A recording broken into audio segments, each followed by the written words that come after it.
시간이 흐르면서 세상은 참으로 많은 것들을 우리에게 끊임없이 묻고 질문하는 것 같습니다.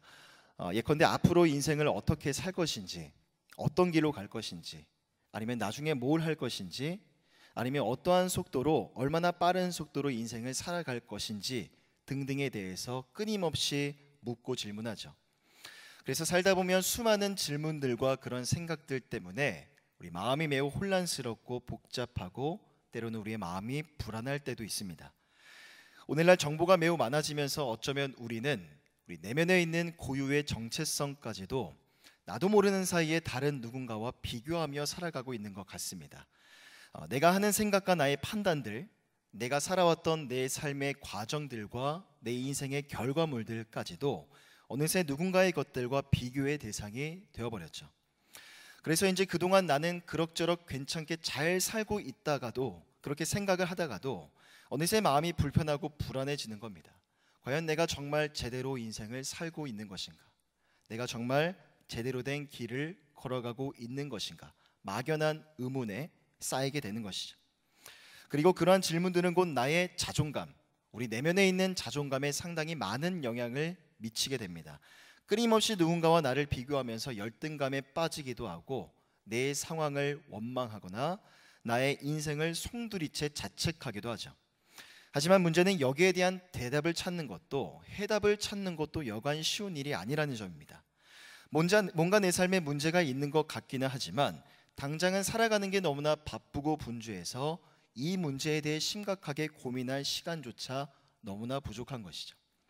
결국 그렇게 망가져버린 내 자존감은 그대로 방치되기가 일쑤인 겁니다. 오늘날 많은 사람들은 행복한 삶을 살기를 원합니다. 그리고 행복에 관한 온갖 방법들과 여러 가지 많은 글귀들이 난무하고 있죠. 하지만 진정한 행복은요, 다른 곳에 있는 것이 아니라 바로 우리의 마음에 있는 것 같습니다. 바로 우리 내면에 있는 건강한 자존감에서 진정한 행복이 시작되는 것이죠. 그래서 건강한 자존감이야말로 요즘처럼 힘들고 어려운 이 시대를 살아갈 수 있는 가장 강력한 무기가 되는 겁니다. 요한일서의 저자인 이 사도 요한은 오늘 본문에서 이 편지를 쓰는 이유가 무엇인지를 언급하고 있습니다. 주목할 점은 요한일서의 수신자인 소아시아 일대의 교회들과 성도들을 향해 사도 요한은 성도들을 향해서 세 가지 호칭으로 그들을 부르고 있다는 점입니다. 12절부터 14절을 보면 우리는 사랑의 사도라고 익히 알려져 있는 사도 요한의 어쩌면 따뜻한 면을 조금은 발견해 볼 수가 있습니다. 왜냐하면 사도 요한은 성도들을 향해서 자신이 뭔가를 가르치려는, 일방적으로 뭔가를 주입시키려는 그런 의도보다 먼저 자녀들아, 아비들아, 청년들아 라고 따뜻하게 그들을 불러주고 있기 때문이죠. 이는 마치 힘들고 어려운 일을 겪고 있는 어떤 젊은 사람이 나이가 많고 경험이 많은 그런 사람, 노인을 만났을 때 그 노인이 젊은 사람을 하대하거나 뭔가를 훈계하고 다그치는 게 아닌 겁니다. 먼저 그 젊은 사람의 이름을 따뜻하고 다정하게 불러주는 거죠. 그리고 나서 그 다음에 지혜로운 조언과 충고가 이어지게 되는 겁니다. 이처럼 노년의 사도 요한도 기본적으로 따뜻한 마음을 지닌 사람이었습니다. 하지만 때로는 날카롭고 강직한 시선으로 성도들에게 해야 될 것은 무엇이고 해서는 안 될 것은 또 무엇인지를 분명하게 구분해주고 있는 것이죠. 그리고 성도들은 그 일들의 구분과 경계를 통해서 스스로 성도로서의 건강한 자존감을 지키고 성도로서의 정체성을 세워나아갈 수가 있는 겁니다. 그러기에 오늘 본문의 말씀을 통해서 우리가 성도로 이 땅을 살아가고 있는데 성도로서의 건강한 자존감과 정체성을 지니기 위해 우리가 해야 될 일은 무엇이고 해서는 안 될 일, 피해야 되는 일들은 무엇인지 두 가지 은혜를 함께 나누고자 합니다. 먼저 성도로서 건강한 자존감을 위해서 성도가 해야 될 일은요, 바로 성도가 이 땅을 살아가는 삶의 비결을 발견하고 터득하는 겁니다. 오늘 본문에서 사도 요한은요, 성도들을 향해 자녀들아, 아비들아, 청년들아 라고 그렇게 부르고 있습니다. 그런데 이 말을 굳이 우리가 기계적으로, 문자적으로 이해할 필요는 없는 것 같습니다. 사도 요한이 자녀들아, 아비들아, 청년들아 라고 불렀다고 해서 이 말들이 꼭 그 사람들에게만 해당되는 말이고 나머지 사람들에게는 해당되지 않는 말이 아니라는 점이죠. 물론 사도 요한이 호칭하는 바 자녀와 아비와 청년들이라 하면 그 단어 속에 내재되어져 있는, 함의되어져 있는 의미가 있기는 합니다. 먼저 자녀라고 하면 어린아이와 같은 순수함을 의미하죠. 즉 어린아이처럼 순수하게 하나님을 의지하고 신뢰하는 성도의 모습을 의미합니다. 그리고 청년이라고 하면 뭔가 활기차고 역동감이 넘치는, 생동감이 있는 그런 이미지를 떠올려 볼 수가 있죠. 즉 하나님 앞에서 영육이 강건한 성도의 모습을 청년에 비유하고 있는 거죠. 마지막으로 아비라는 건 영적인 지혜와 지식이 아주 능숙하고 성숙한 성도의 모습을 의미하는 겁니다. 그러니까 사도 요한은 이 부분의 말씀 전체를 어느 특정한 누구에게만 전하는 것이 아니라 이 부분의 말씀과 모든 가르침의 대상이 결국은 모든 성도가 되는 것이죠. 다만 이것을 생동감 있게 표현하기 위해서 자녀들아, 아비들아, 청년들아 라고 구분하여서 부르고 있는 것 뿐입니다. 결국 12절부터 14절까지를 요약해보면 이렇습니다. 먼저 자녀들에게 해당되는 말은요, 12절과 14절을 보면 너희의 죄가 그의 이름으로 말미암아 사함을 받았으며 너희가 아버지를 알았으며, 또 아비들에게 해당되는 말은요 13절과 14절에서 동일한 부분이 두 번 반복됩니다. 태초부터 계신 이를 알았으며, 그리고 청년들에게 해당되는 말은 13절과 14절을 보면 너희가 악한 자를 이겼음이라 하나님의 말씀이 너희 안에 거하시며 너희가 흉악한 자를 이기었음이라 라고 말씀합니다. 자, 종합을 해보면 전체적으로 볼 때 요한서신, 이 요한일서의 수신자들은 태초부터 계신 하나님 아버지를 알았고 예수 그리스도를 통하여서 죄의 사함을 받아 악한 자를 이기었다는 것이 12절부터 14절까지의 주된 내용인 겁니다. 자, 그런데 여기서 중요한 부분이 한 가지 더 있습니다. 14절을 다시 보면 하나님의 말씀이 너희 안에 거하시며 라고 말씀하죠. 자, 이 14절의 형태는 12절과 13절을 합친 형태와 거의 유사합니다. 그런데 하나님의 말씀이 너희 안에 거하시며 라는 부분만 추가적으로 첨가가 되어 있죠. 결국 태초부터 계신 하나님 아버지를 알았고 죄의 사함을 받은 자들이어도 이 악하고 험난한 세상을 살아갈 때 연약함이 있고 취약함이 있는데, 그럼 이 악하고 험난한 세상을 살아갈 수 있는 비결이 무엇인가? 그것이 바로 하나님의 말씀이라는 거죠. 바로 이미 너희 안에 있는 하나님의 말씀이 이 세상을 살아갈 수 있는 그 삶의 비결이라는 겁니다. 저는 지난 몇 주 동안에 개인적으로 붙들고 기도했던 시편의 한 말씀이 있습니다. 시편 119편 165절 말씀이에요. 주의 법을 사랑하는 자에게는 큰 평안이 있으니 그들에게 장애물이 없으리이다. 이 말씀을 붙들고 삶을 살아가면서도 기도하는 가운데 많은 은혜를 경험했습니다. 여러분, 우리 안에는요 두 사람이 존재하는 것 같습니다. 먼저는 나의 뜻대로 나의 생각대로 살고자 하는 나의 모습과 또 하나님의 뜻대로 살고자 하는 나의 모습이 공존하고 있죠. 마치 이 두 자아와 두 사람 사이에서는요 팽팽하게 줄다리기가 이어지는 것 같습니다. 그러다가 내 삶이 성령으로 충만하게 되면 비로소 나의 인생은 하나님의 말씀이 이끄시고 주도하는 삶을 살게 되죠. 앞서 나눴던 시편의 고백처럼 내가 주의 말씀을 사랑하기에 삶의 구비구비마다 하나님의 평강을 경험하는 삶을 살게 되는 겁니다. 하지만 반대로 내 삶이 성령으로 충만한 게 아니라 나로 충만하게 되면요 상황은 정반대로 바뀌게 됩니다. 나의 지혜가 나를 이끌고 나의 미천한 경험이 나를 주도하는 삶을 살게 되죠. 물론 어느 정도는 잠깐 동안은 형통하고 그럭저럭 괜찮은 삶을 살 수는 있을 겁니다. 하지만 결국 그 길의 끝은 허무한 뿐이고 자기의 꾀와 술수가 도리어 올무가 되어 그 사람을 걸려 넘어뜨리게 만드는 거죠. 앞서 말씀드렸던 이 시편 119편의 정확한 저자에 대해서는 역사적으로 많은 논란이 있어 왔습니다. 하지만 대부분의 학자들은 시편 119편의 저자가 다윗이라는 데 동의를 합니다. 시편 119편은 성경에서 가장 긴 장인데 다윗은 1절부터 마지막 절까지 모든 구절에서 시종일관 하나님의 말씀이 얼마나 좋은지, 내가 하나님의 말씀을 얼마나 사모하는지를 구구절절 설명하고 있습니다. 그럼 다윗이 그토록 하나님의 말씀을 그렇게 사랑하게 된 이유는 과연 무엇일까요? 쉽게 말하면 많이 실패하고 많이 넘어져 보았기 때문입니다. 다시 말해서 다윗은 자신의 지혜와 지식, 자기의 경험을 의지하며 살다가 많은 실패와 좌절을 해본 사람이었죠. 그것 때문에 하나님한테 징계를 받은 적도 있는 그런 사람이었습니다. 하지만 다윗은 넘어졌을 때 금방 일어설 줄 아는 사람이었고, 하나님 앞에 죄를 범했을 때 당장이라도 하나님 앞에 나와 애통함으로 회개할 줄 아는 마음이 정직한 사람이었죠. 결국 그러한 실패와 좌절을 통해서 다윗은 비로소 인생에 있어서 잘 사는 비결이 무엇인지를, 그 방법을 터득했던 것입니다. 결국 하나님의 말씀을 의지하며 사는 것이 가장 큰 인생의 복이구나. 하나님을 의지하며 사는 것이 돌아가는 길이 아니라 가장 빠른 지름길이고, 하나님의 말씀을 의지하며 사는 것이 진정한 성공과 형통의 비결이구나라는 걸 실패와 넘어짐을 통해 다윗은 깨달았던 것이죠.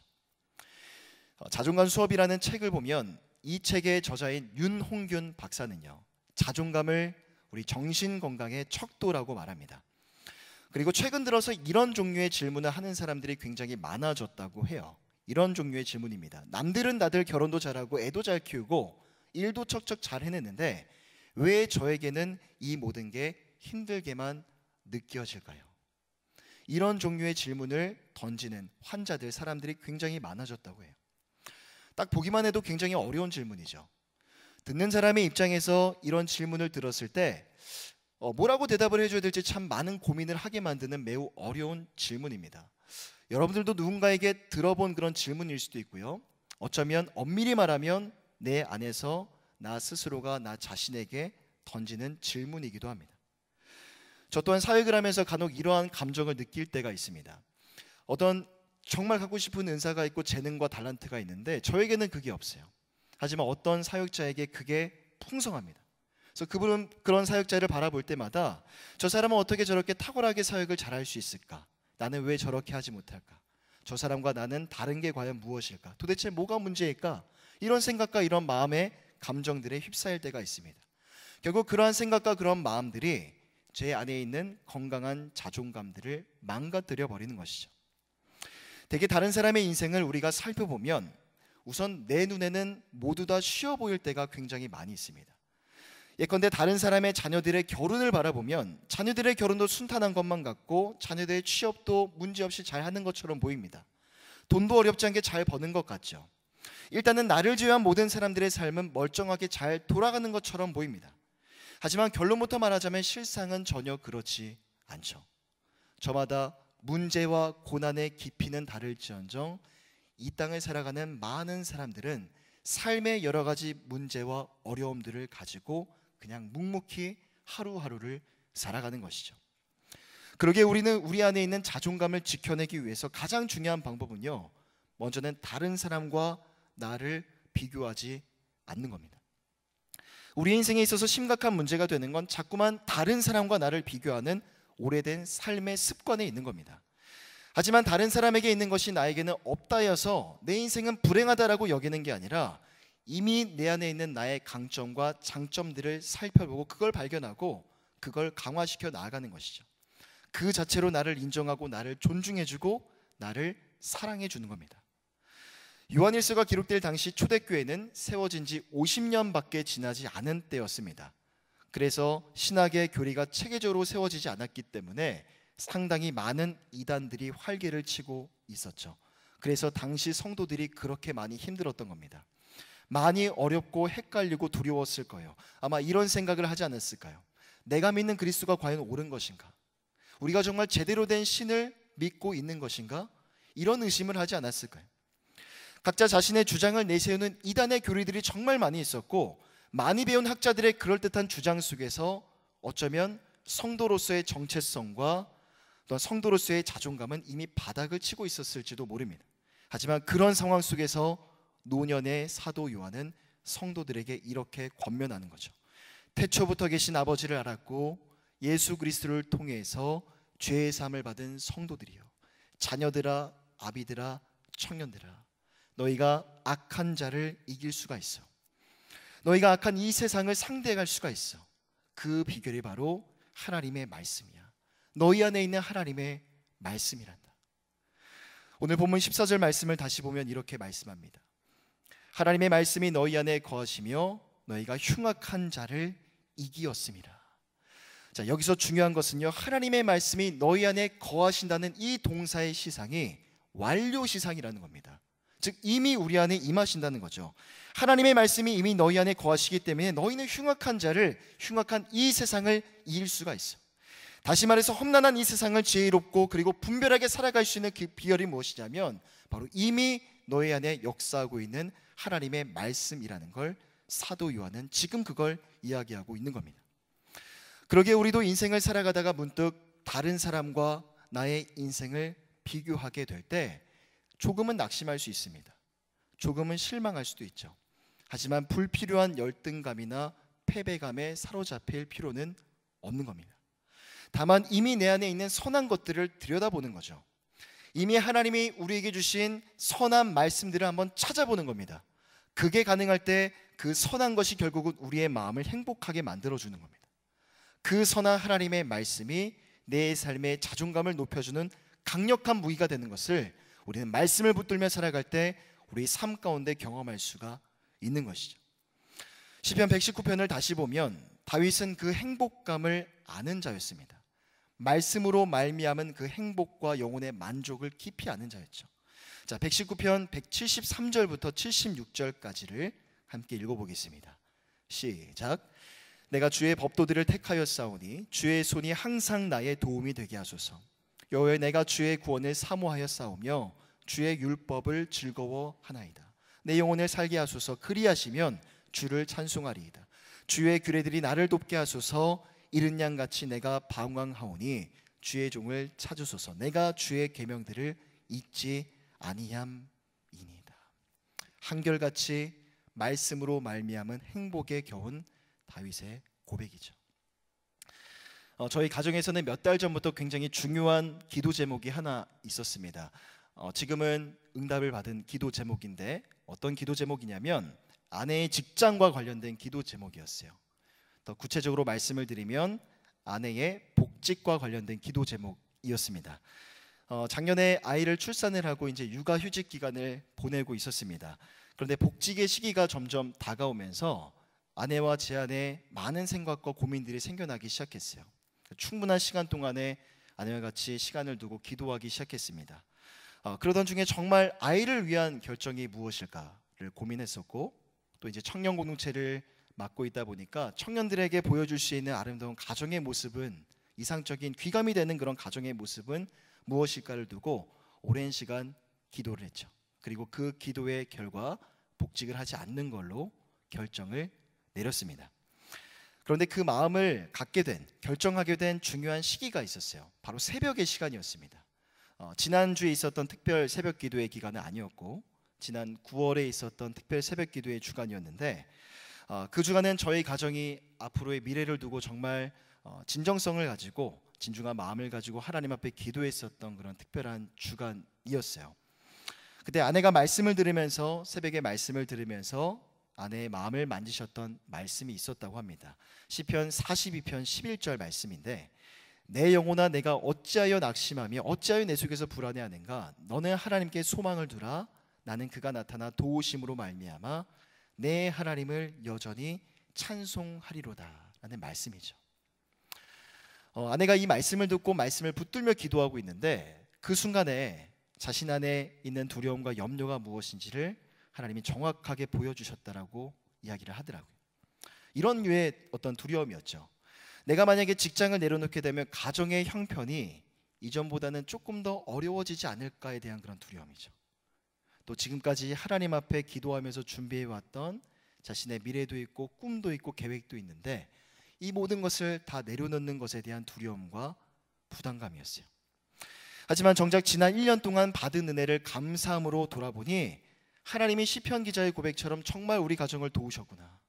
하나님이 우리의 소망이 되셔서 필요할 때마다 나타나 도우셔서 필요한 모든 것들을 채우시고 공급하셨구나라는 걸 말씀을 통해서 위로받고 말씀을 통해서 앞으로의 모든 미래의 시간들을 확신할 수 있었다라고 그렇게 이야기를 하더라고요. 저는 아내의 그 말을 들으면서 내심 감사하고 마음에 참 많은 기쁨이 되었습니다. 왜냐하면 이 시편 42편 11절의 말씀은요 제가 너무나 좋아하는 말씀이기 때문이죠. 저도 마음이 힘들고 마음이 외롭고 어려운 일이 있을 때마다 마치 제 마음에 있는 어떤 서랍장에서 그 문을 열고 꺼내서 말씀을 보고 위로를 받는 그 구절이 시편 42편 11절의 말씀이었기 때문입니다. 하나님은 그렇게 말씀으로 저와 아내의 마음을 하나가 되게 하셨어요. 그리고 말씀을 통해서 기도의 응답을 경험하게 하셨고 저희 가정으로서는 최선의 선택과 결정을 낼 수 있도록 하나님이 인도해 주셨죠. 우리 안에는 모두 잘 되고 잘 살고 싶어하는 그런 내면의 욕구들이 굉장히 강합니다. 그래서 때로는 내가 원하는 나의 모습이 있는데 지금의 초라한 내 모습과의 차이와 간격 때문에 내 마음이 답답하고 초조할 때가 많이 있을 겁니다. 때로는 형통하고 잘 돼 보이는 그런 사람과 나를 비교했을 때, 혹은 유복해 보이는 그런 가정과 우리 가정을 비교했을 때 저들에게는 있는데 나에게는 없는 것들이 자꾸만 내 눈에 보여서 내 안에 있는 자존감이 한없이 망가질 때도 있겠죠. 하지만 오늘 본문에서 사도 요한은 성도들에게 분명히 이렇게 이야기를 합니다. 성도들을 향해 하나님의 말씀이 이미 너희 안에 있노라 라고 권면합니다. 그러기에 내 삶에 없는 것들을 바라보지 마시고 이미 여러분들의 삶 가운데 내 삶에 있는 것들을 믿음의 눈을 들어 바라보시는 은혜가 있으시기를 간절히 소망합니다.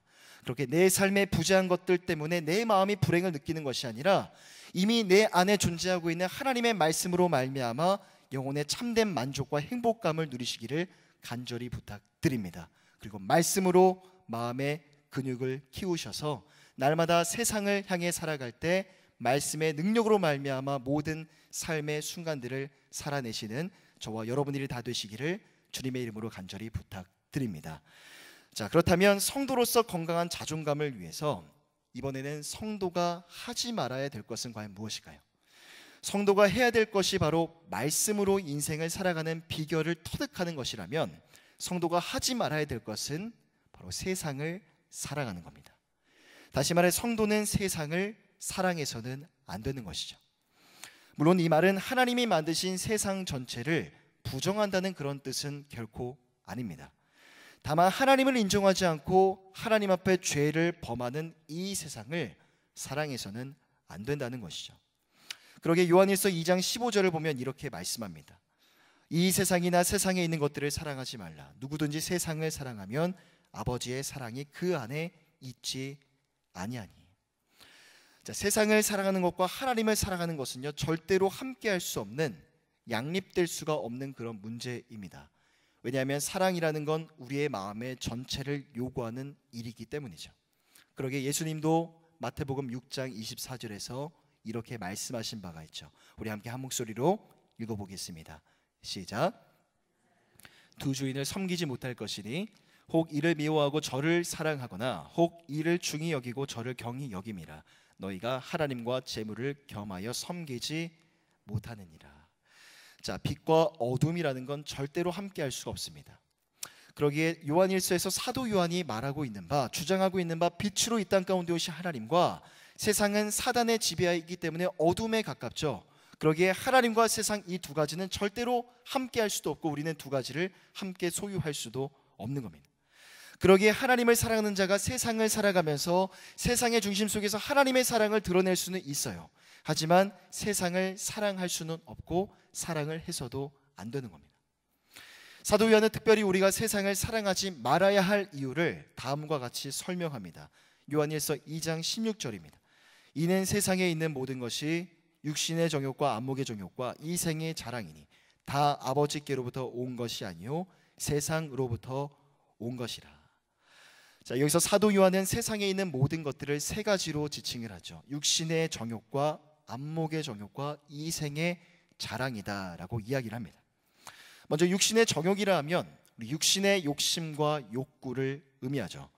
특별히 죄악된 욕구 중에서는 육신의 정욕과 관계된 것이 굉장히 많습니다. 그래서 갈라디아서 5장 19절을 보면 육체의 일은 무엇이다라고 이렇게 말씀하죠. 육체의 일은 분명하니 곧 음행과 더러운 것과 호색과 등등등등이라고 갈라디아서 5장에서 이렇게 말씀하고 있습니다. 또 당시 많은 이단들은 육체적으로 방탕한 생활을 하면서 음란한 행위를 하면서 성도들을 유혹했기 때문에 사도 요한의 입장에서는 가장 먼저 육신의 정욕을 염두에 두고 있었던 것으로 보입니다. 자, 그러면 다음에 나오는 안목의 정욕이라는 건 무엇을 의미할까요? 안목의 정욕이라는 건 육신의 정욕을 일으키는 것 중에 가장 큰 원인 중에 하나라고 할 수 있습니다. 자, 성경에서 눈은 육체와 마찬가지로 죄를 짓는 도구로 아주 많이 언급이 되었죠.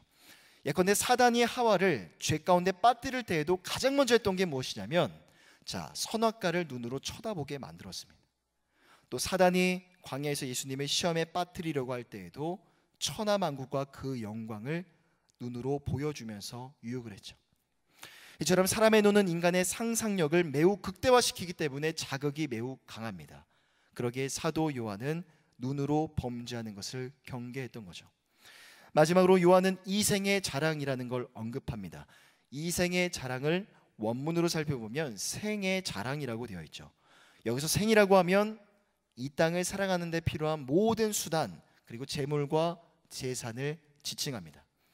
그러기에 생의 자랑이라고 하면 자신의 재물과 재산을 누군가에게 자랑하는 거죠. 그리고 자신이 소유하고 있는 모든 것이 마치 영원할 것처럼 여기면서 그것을 신뢰하며 살아가는 것을 의미하는 겁니다. 사도 요한은 이 땅에서 자신이 소유한 모든 것이 마치 영원한 것처럼 여기며 살지 말 것을 당부하는데, 이는 앞서 살펴봤던 예수님의 말씀이죠. 하나님과 세상을, 재물을 겸하여 섬기지 못할 것이라는 예수님의 말씀과도 일맥상통하는 바입니다. 결국 종합해보면 사도 요한이 경계한 이 세 가지, 육신의 정욕과 안목의 정욕과 이생의 자랑은요, 물론 저마다 담겨져 있는 의미가 있기는 합니다. 하지만 결국은 한 가지 관점에서 나머지 두 가지를 바라볼 수가 있는 거죠. 결국 내가 누리고 소유한 모든 것들, 이 땅에서 소유한 모든 것들이 영원한 것처럼 여기며 살아가고자 하는 그 이생의 자랑 때문에 안목의 정욕도 생기고 육신의 정욕도 생기게 되는 겁니다. 세상은 늘 이 세 가지를 중심으로 지금까지 움직여왔고, 지금도 이 세 가지를 중심으로, 이 세 가지를 무기로 성도들을 유혹하고 있습니다. 사도 요한도 여기에 대해서 분명하게 이렇게 이야기를 하죠. 요한에서 2장 16절 하반부를 보면, 이 모든 것이 아버지께로부터 온 것이 아니요 세상으로부터 온 것이라. 하지만 본래 엄밀히 말하면 세상에 있는 모든 것들은 하나님으로부터 나온 게 분명합니다. 요한복음 11장 3절을 보면, 만물이 그로 말미암아 지은 바 되었으니 지은 것이 하나도 그가 없이는 된 것이 없느니라 라고 이야기를 하죠. 하지만 어리석은 인간은 하나님이 유익하고 선한 곳에 쓰라고 주신 것들을 범죄하는 데 사용을 했고, 자신의 유익을 추구하는 데 잘못 오용하며 살아왔습니다. 예컨대 세상에는 토지와 건물, 즉 부동산을 투기를 통해서 시세 차익을 얻으려는 사람들이 점점 많아지고 있습니다. 하지만 더 큰 문제는요, 그것이 매우 자연스러운 일이고 이상할 게 없다라고 보는 시선과 시각들인 겁니다. 왜냐하면 그렇게 해야만, 돈이 있고 건물이 있고 땅과 토지가 있어야만, 남과 다르게 뭔가 다른 것이 좀 나에게 있어야만 거기서 나를 드러낼 수가 있기 때문이죠. 그렇게 세상 사람들은 자신의 자존감의 원천을 자꾸만 뭔가를 소유하는 데에서 찾으려고만 합니다. 하지만 성경은 그렇게 말씀하고 있지 않죠. 레위기 25장을 보면 분명하게 말씀합니다. 이 땅의 모든 토지와 땅의 주인은 하나님이라고 말씀하죠. 그리고 실상 이 땅의 모든 재물과 재산도 그 주인은 하나님이라고 성경은 말씀하고 있습니다. 그리고 우리의 신분은 단지 하나님의 것을 맡아 사용하고 있는 청지기들인 거죠. 그러기에 사도 요한은 이렇게 이야기를 합니다. 요한에서 2장 17절을 함께 읽어보겠습니다. 시작. 이 세상도 그 정욕도 지나가되 오직 하나님의 뜻을 행하는 자는 영원히 거하느니라.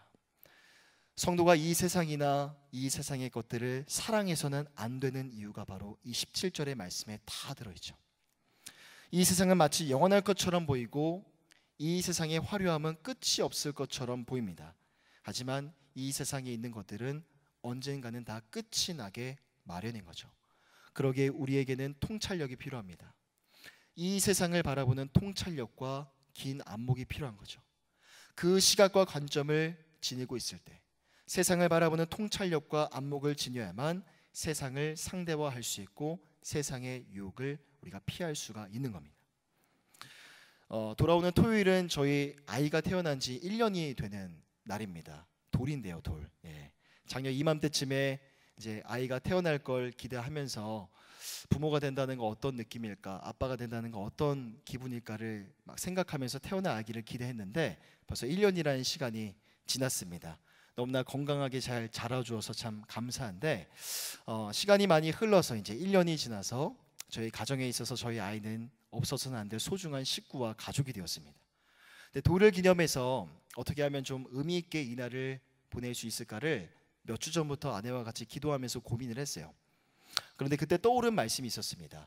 우리 아이가 태중에 있을 때 아내와 함께 붙들고 기도했던 말씀인데 다니엘 12장 3절 말씀입니다. 지혜 있는 자는 궁창의 빛과 같이 빛날 것이고 많은 사람을 옳은 대로 돌아오게 한 자는 별과 같이 영원토록 빛나리라. 예전에 수요 설교를 할 때 나눴던 말씀이기도 한데 이 말씀 때문에 아이의 태명을 특별이라고 지었어요. 그래서 우리 특별이가 하나님 앞에서 또 세상 속에서 많은 사람들에게 하나님의 사랑을 전하는 그런 사람이 되었으면 좋겠다. 그렇게 생각을 하고 축복을 하면서 태어날 아이를 기다리고 있었죠. 그래서 이 말씀을 붙들고 돌을 어떻게 좀 의미 있게 보낼 수 있을까를 기도하던 중에 하나님 이런 마음을 주셨습니다. 말씀을 있는 그대로 한번 살아보라는 그런 거룩한 부담감을 제 마음에 주셨어요. 그래서 저희 가정은 돌을 기념해서 작지만 따뜻한 사랑을 어려운 이웃에게 좀 나눠줘야겠다는 생각을 하게 되었습니다. 저는 한 달에 한 번씩 우리 미혼모 시설인 에라논을 방문해서 예배를 드리고 있어요. 그래서 자매들과 같이 또 영아들과 같이 예배도 드리고 태어난 아이들을 축복하는 그런 시간들을 갖고 있죠. 이 말씀을 붙들고 기도하던 중에 하나님께서 에라논의 자매들과 영아들의 모습을 얼굴을 떠올리게 하셨습니다.